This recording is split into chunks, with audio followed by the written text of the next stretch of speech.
Hi guys, welcome back to my YouTube channel, and for today's video, gagawa naman natin ng tips and tricks ang Infinix Hot 30i.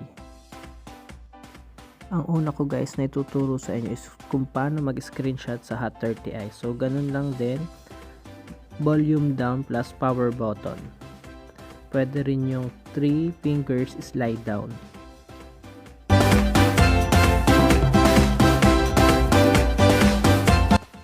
Ang next ko naman guys na ituturo sa inyo is kung paano mag-split screen sa Hot 30i.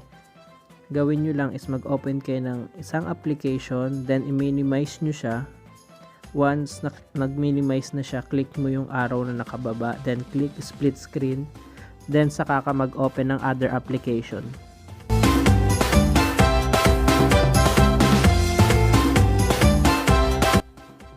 Ang next naman guys is yung power marathon. Yung power marathon guys is para makatipid ka ng battery sa Hot 30i. So pumunta ka lang sa settings, then hanapin mo dyan yung power marathon. Click mo lang yan. Then makikita mo dyan sa taas kung ilang hours mo na lang magagamit yung phone mo. Once inactivate mo yung power boost, yung ultra power saving, is makikita mo kung gaano katagal mo pa siya mas magagamit.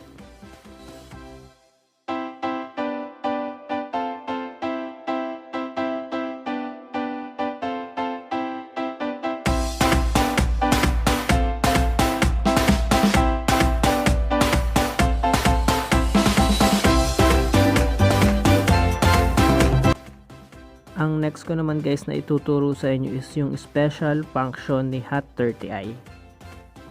Ganun pa rin guys, punta kayo sa settings, then hanapin nyo yung special function.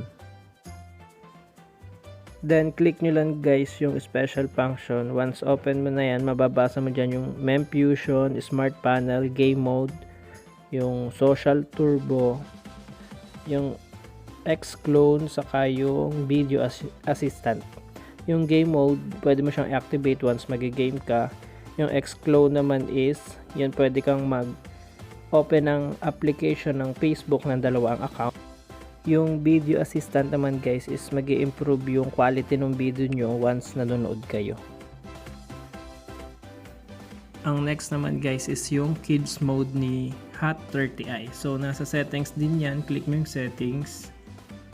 Then hanapin nyo lang dyan yung kids mode. Para to dun sa may mga mahilig manghiram na bata.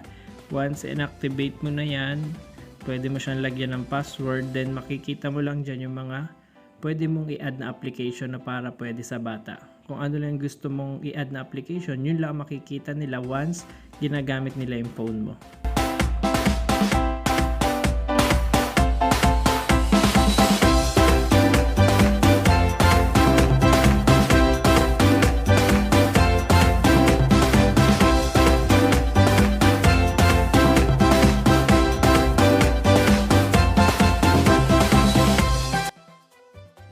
Next ko naman guys na ituturo sa inyo is yung widgets ni Infinix Hot 30i. So click nyo lang yung screen ng mga 3 seconds, then lalabas po siya. Click mo lang yung screen ng mga 3 seconds, then lalabas siya. Katabi lang ng wallpaper. Yan, click mo siya. Then lalabas dyan yung cleaner niya, yung A to Z, saka yung shuffle. Papakita ko sa inyo yung function niya kung paano siya gamitin. Yung cleaner guys is gagamitin nyo siya kung once napapansin nyo naghahang or naglalag yung cellphone nyo. Mababawasan yan yung paghahang ng Hot 30i. Once naman ikinilik mo yung A to Z, makikita mo dyan yung lahat ng application, so hindi ka mahihirapan maghanap. Alphabetical siya. Kapag ni-click mo naman yung shuffle guys, mapapansin nyo na iiba yung wallpaper. Depende sa gusto nyo. So yun lang guys, thank you for watching. Don't forget to click like, share, and subscribe.